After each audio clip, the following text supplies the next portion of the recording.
So with Chris Forrester at the EA Sports FIFA 23 Club Packs launch at the Aviva. Chris, are yourself and the Pats lads big into FIFA, and who would be the good and the bad players in the group? I'm massive into FIFA, to be honest. Every year it comes out, I'm always, I remember going into town, and when it came out at 12 o'clock I used to be queuing up and getting it. I think Ronan's the best on the team. I've heard he's very good, and I fancy myself a bit as well, to be fair. Is it weird being able to play as St. Pat's and play as yourself? Yeah, it was always something I was very grateful for growing up, especially when I first started playing in the league, and you see everyone coming up to you and saying, "Oh, you're on FIFA, aren't you?" And I was like, "Ah, yeah, whatever." But it was actually a big thing for me growing up.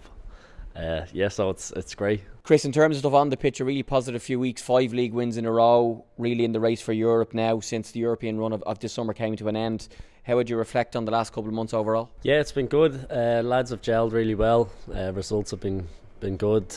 Coming off the back of the European games, I think we had a lot of confidence, and we are rolling into the games confident that we could perform well, and we have been. But it's behind us now, and the next 3-4 games are absolutely massive for us, and where we want to be at. So we're more focused on what's coming rather than what's gone. Taken away from him by Desmond. Oh, beautiful touch from Forrester. He's away from Buckley. It's 4 on 3 here. Chris Forrester. On he goes. Chris Forrester with a goal for the ages. A goal from the heavens in the cup final from Chris Forrester. Yeah, you obviously scored a famous goal here against Bohemians in the final last season. Great memories being back at the Aviva, and also a great video today on the St. Pat's socials of some of the local kids from the Junior Saints recreating your famous European goal against Mura, which is nice for you again to look and see some of the Junior Saints and the younger fans trying to recreate that magic European moment. Yeah, I caught a little glimpse of the video that you spoke just before I got in the card on the way in, so I didn't really see much of it, but I seen a couple of the goals, and some of them look better than my own. He's put his defence under pressure. Atakai, can he poke it through? He has Forrester to his right. Chris Forrester, touch, shoot, goal, Pat, double their advantage, and it's that man again, Chris Forrester. Yeah, special. He's a special player. Breslin looking for Doyle inside, a step over, Forrester! 1-0 St. Patrick's Athletic. Forrester with his 3rd of the season.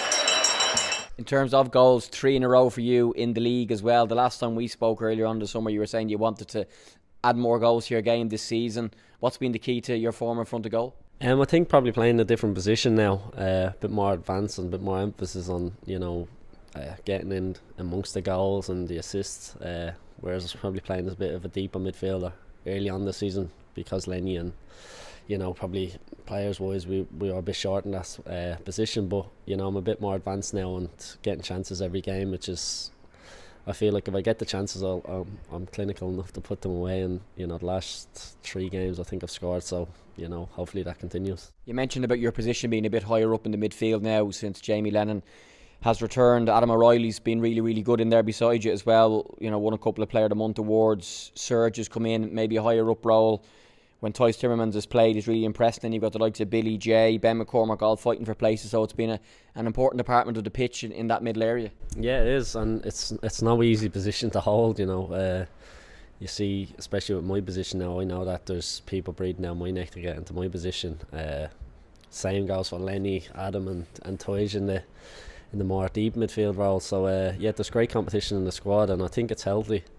Everyone's pushing each other every day in training, so as long as it stays healthy and everyone's fighting for position, it's only going to benefit us as a team. Yeah, 7 matches to play, including the next one, which is against Derry on Friday week. 4th at the moment, 10 ahead of Sligo on 5th, and a couple of points behind Dundalk, who are 3rd but with a game in hand. Probably a good time to be hitting good form with the European race really hotting up, and of course with the FAI Cup, and whoever wins that, depending on if 4th will get Europe or if it'll need to be a top 3 finish. Yeah, like you said, we've hit a good run of form. We're putting pressure on the teams above us. As long as we keep on playing like we are and keep on winning, we're just waiting for kind of a slip up from them, and that's all we can really do. We can only look after ourselves. The rest will all look after their own selves. And like you said, we have Derry in 2 weeks, is it? So it's another massive game. We'll hopefully go into that one full of confidence, and a win in that game be massive for us. Yeah, a 4th meeting of the season with Derry. The last one against them was a draw up there, but the most recent one in Richmond is one we'd rather forget, a 4-0 defeat. They're of course into the FAI Cup semi-final. They're chasing Europe, if not Shamrock Rovers at the top. What do you make of the threat they'll face? Yeah, like you said, we played them in Richmond that time. I think it was 4-0. You know, we don't want to repeat of that. I think from that game we've learned a lot about ourselves, and you know, if you don't learn a lot about yourself after a game like that, you're doing it all wrong. So yeah, we won't want to repeat of that. We'll go into the game, and you know, especially on the form that we're on, we'll have confidence, and you know, we'll be well set up. So it should be a cracking game. And then Shells to play twice, of course. The first of those on Monday week, Dundalk, Sligo, Bows, Rovers. So it's going to be a tasty few weeks to end the season, but I'm sure enjoyable as a player to be involved in, and hopefully to play a key role in European qualification again, hopefully. Yeah, absolutely. I think the whole team will have a role to play. You know, lads start feeling a bit upset that they haven't got as much game time. I think with the games coming so thick and fast, that everyone will be called upon, and you know, it's just one of them where you need to be ready. Like you said, yeah, you wouldn't want any other way. You know, lots of games, lots of big pressure games, big Dublin derbies. So yeah, I'm looking forward to it.